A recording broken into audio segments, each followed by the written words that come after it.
Halo semua, kembali lagi di pelajaran prakarya dan kewirausahaan. Nah, di bab 4 semester 2 ini, kita akan mempelajari tentang pengolahan dan kewirausahaan bahan nabati dan hewani menjadi makanan internasional. Materi ini dapat kalian baca pada buku teks Kemendikbud mulai dari halaman 148 hingga halaman 157. Nah, sekarang kita mulai saja ya pembelajarannya.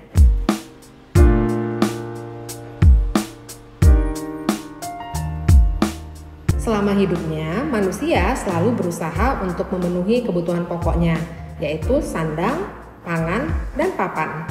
Dalam upaya untuk memenuhi kebutuhannya akan makanan, manusia mengerahkan kemampuannya untuk memanfaatkan bahan makanan nabati dan hewani dari lingkungan sekitarnya menjadi berbagai jenis masakan dengan cita rasa yang tinggi. Perkembangan teknologi dan komunikasi di era global ini memungkinkan terjadinya transfer informasi secara internasional. Informasi tentang berbagai jenis makanan dari negara lain juga sangat mudah untuk diperoleh.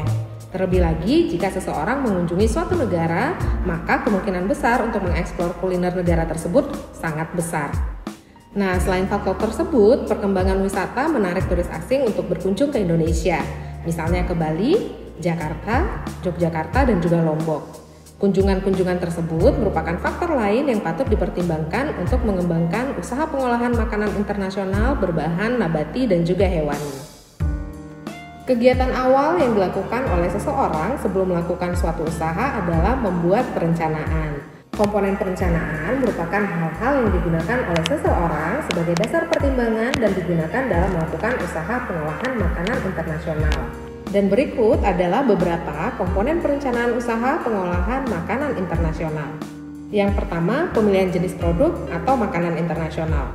Pemilihan jenis makanan internasional ditentukan dengan memperhatikan ide dan peluang usahanya. Penentuan jenis makanan internasional akan dikembangkan menjadi acuan untuk menentukan komponen perencanaan yang lain. Kemampuan sumber daya yang sudah dimiliki juga perlu dipertimbangkan.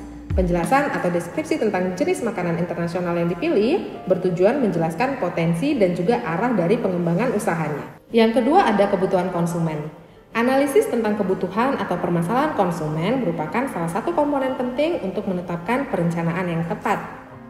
Misalnya, untuk merencanakan usaha pengolahan makanan internasional yang tepat di kawasan wisata dapat dilakukan analisis terhadap asal turis. Kebutuhan konsumen juga perlu diketahui untuk mengatur strategi pemasaran. Yang ketiga ada segmentasi pasar atau sasaran produk. Jenis makanan internasional dengan sasaran atau segmentasi pasar merupakan dua komponen yang berkaitan dengan erat. Jenis makanan tertentu juga memiliki target konsumen usia tertentu. Penentuan segmen pasar juga perlu mempertimbangkan jenis makanan internasional yang digemari. Perencanaan segmen pasar berpengaruh terhadap penentuan harga jual suatu produk makanan. Segmentasi pasar juga dapat dibedakan berdasarkan lokasi usahanya. Kemudian yang keempat ada strategi pemasaran. Nah, strategi pemasaran dapat ditentukan berdasarkan jenis dan juga daya tahan produk makanan. Makanan yang tidak tahan lama dijual secara langsung atau dengan cara langsung saji, namun untuk jenis makanan yang dapat diawetkan dan bertahan lama dapat dijual secara online. Nah, untuk strategi pemasaran ini kita juga harus mempertimbangkan sasaran konsumen dari usaha kita. Kemudian yang kelima ada teknis operasional. Teknis operasional merupakan hal-hal yang harus direncanakan meliputi tempat usaha, waktu penjualan dan juga teknis pengiriman. Dan yang keenam adalah pembiayaan. Pembiayaan ini merupakan komponen penting di antara semua komponen rencana lainnya. Hal-hal yang termasuk di dalam komponen rencana pembiayaan meliputi biaya yang diperlukan dan dari mana biaya tersebut bisa diperoleh. Banyaknya jenis makanan internasional tentu saja akan membuat wirausahawan pemula menjadi bingung untuk menentukan jenis makanan yang akan dibuat. Nah, sebelum memulai usaha makanan internasional, ada beberapa hal yang harus diperhatikan seperti yang pertama, tentukan jenis makanan internasional yang akan dibuat. Menentukan jenis makanan internasional dapat dilihat dari banyaknya asal negara turis yang datang berkunjung. Selain itu, perlu juga dilihat ketersediaan bahan makanan di lingkungan sekitar kita, sehingga dapat diketahui jenis makanan yang akan dibuat sesuai dengan keinginan pasar dan bahan bakunya juga mudah untuk didapatkan. Kemudian yang kedua, mengolah makanan dengan tepat. Cita rasa yang lezat menjadi salah satu faktor penentu suksesnya bisnis kuliner. Oleh karena itu, penting untuk mengetahui cara mengolah makanan dengan tepat. Jadi, pelajarilah cara mengolah makanan dari negara asal sehingga yang diperoleh cita rasa yang hampir mirip dengan negara asalnya. Yang ketiga, gunakan bumbu yang tepat. Ada beberapa jenis makanan internasional yang menggunakan bumbu asli dari negara asalnya. Jika memungkinkan, gunakanlah bumbu yang asli. Namun jika tidak memungkinkan, gantilah dengan menggunakan bumbu sejenis yang ada di lingkungan sekitar kita. Kita juga bisa melakukan kreasi menggunakan bumbu yang disesuaikan dengan selera masyarakat sekitar. Nah, inovasi di dalam mengolah bumbu-bumbu makanan internasional harus selalu dilakukan sehingga makanan yang dibuat memiliki cita rasa yang nikmat dan juga disukai pasar. Kemudian yang keempat, carilah lokasi yang tepat. Nah, di dalam memilih lokasi usaha, pilihlah lokasi usaha yang strategis yang mempermudah calon pembeli datang ke tempat makan atau restoran. Usahakan lokasi tempat usaha terlihat dengan jelas, mudah untuk dicapai dengan transportasi umum, dan juga memiliki lokasi parkir yang memadai. Yang kelima, tentukan harga yang bersaing. Ketika memulai usaha, sebaiknya tidak memasang tarif yang terlalu mahal. Jadi berikan harga promo di minggu-minggu atau bulan-bulan awal sehingga akan banyak pengunjung yang datang ke warung yang baru dibuka. Yang keenam, berikan pelayanan prima.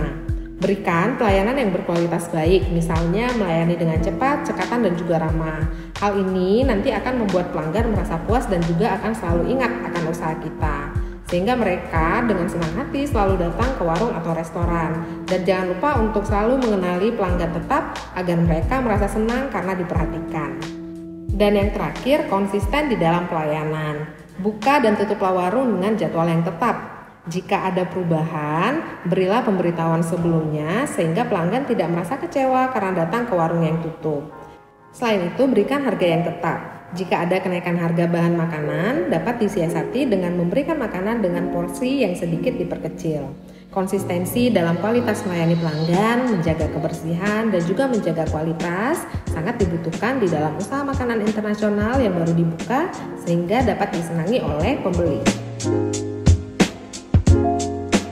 Suatu produksi tidak akan berjalan tanpa adanya faktor-faktor produksi atau sumber daya ekonomi. Faktor produksi adalah setiap benda atau jasa yang digunakan untuk menciptakan, menghasilkan, atau meningkatkan nilai guna suatu barang ataupun jasa. Faktor-faktor produksi merupakan sumber daya ekonomi yang diperlukan untuk menghasilkan barang dan jasa. Faktor produksi dapat dibedakan menjadi 4 macam, yaitu faktor produksi alam, tenaga kerja, modal, dan juga kewirausahaan. Nah, sekarang kita lihat masing-masing ya. Faktor produksi alam adalah segala sesuatu yang tersedia di alam yang dapat dimanfaatkan manusia untuk melaksanakan produksi. Faktor produksi alam yang digunakan untuk usaha makanan internasional adalah air, tanah, iklim dan udara, dan juga tumbuh-tumbuhan dan hewan. Kedua, ada faktor produksi tenaga kerja. Faktor produksi tenaga kerja adalah segala kemampuan yang dimiliki manusia, baik jasmani maupun rohani, yang digunakan di dalam proses produksi. Faktor produksi tenaga kerja yang digunakan pada usaha makanan internasional adalah tenaga kerja jasmani, yaitu tenaga kerja yang lebih banyak menggunakan kekuatan fisik berupa keterampilan dan merupakan tenaga kerja pelaksana. Tenaga kerja jasmani sendiri dapat dibedakan menjadi 3. Yang pertama, skilled labor atau tenaga kerja yang memerlukan pendidikan khusus sebelum memasuki dunia kerja, misalnya chef. Lalu ada trained labor atau tenaga kerja yang memerlukan latihan keterampilan sebelum memasuki dunia kerja, misalnya tukang masak. Dan juga ada unskilled and untrained labor atau tenaga kerja yang tidak memerlukan pendidikan dan latihan keterampilan sebelum memasuki dunia kerja, contohnya tukang sapu atau pesuruh. Nah, faktor produksi tenaga kerja yang kedua adalah tenaga kerja rohani. Kalau tenaga kerja rohani ini adalah tenaga kerja yang lebih banyak menggunakan kemampuan intelektual dalam melakukan aktivitasnya, contohnya manajer pemasaran. Lalu faktor produksi modal. Faktor produksi modal adalah setiap benda atau alat yang digunakan untuk menghasilkan barang atau jasa ataupun dapat digunakan dalam proses produksi. Faktor produksi modal yang digunakan di dalam usaha makanan internasional adalah yang pertama, menurut wujudnya ada capital goods atau modal barang dan juga money capital atau modal uang. Kemudian berdasarkan fungsinya ada private capital atau modal perorangan dan juga social capital atau modal masyarakat. Kemudian menurut sifatnya, modal dapat dibedakan menjadi fixed capital atau modal tetap dan juga variable capital atau modal lancar. Lalu menurut bentuknya ada konkret atau modal nyata dan juga abstrak atau modal tidak nyata, dan berdasarkan sumber modalnya ada modal sendiri dan juga modal pinjaman. Faktor berikutnya adalah faktor produksi kewirausahaan. Faktor produksi kewirausahaan adalah faktor yang perlu dimiliki oleh seorang wirausahawan dalam menentukan faktor-faktor produksi. Faktor produksi kewirausahaan sangat diperlukan di dalam mengendalikan dan juga mengelola usaha makanan internasional. Seorang wirausahawan harus memiliki keahlian sebagai berikut. Yang pertama yaitu managerial skill, keahlian yang perlu dimiliki seorang wirausahawan di dalam memimpin usaha makanan internasional. Lalu ada technological skill, keahlian yang bersifat teknis, ekonomis yang diperlukan wirausahawan di dalam melakukan kegiatan ekonomi terutama dalam produksi makanan internasional. Kemudian organization skill atau keahlian yang perlu dimiliki seorang wirausahawan untuk mengatur berbagai usaha di dalam usaha makanan internasional baik ke dalam maupun keluar. Jiwa kewirausahaan bukan merupakan kemampuan yang sudah jadi. Artinya seorang wirausahawan membutuhkan proses dan juga waktu agar jiwa kewirausahaannya sungguh-sungguh tertanam di dalam dirinya. Hal yang perlu dilakukan untuk membina jiwa kewirausahaan adalah yang pertama dengan membuat program kerja atau perencanaan yang jelas dan tepat, mengadakan pengorganisasian atau pengaturan dan juga pengawasan yang ketat terhadap faktor-faktor produksi, memberikan jaminan kesejahteraan yang memadai terhadap para karyawan agar mereka mampu melaksanakan tugasnya dengan baik. Perencanaan pemasaran usaha makanan internasional sangat bergantung dengan segmentasi pasar. Nah, seperti yang sudah disebutkan di awal video tadi, ada dua faktor utama yang bisa dimanfaatkan untuk menentukan segmentasi pasar di dalam merencanakan pemasaran makanan internasional. Yang pertama yaitu lokasi usaha. Segmentasi pasar bisa dibedakan berdasarkan lokasi usaha tersebut.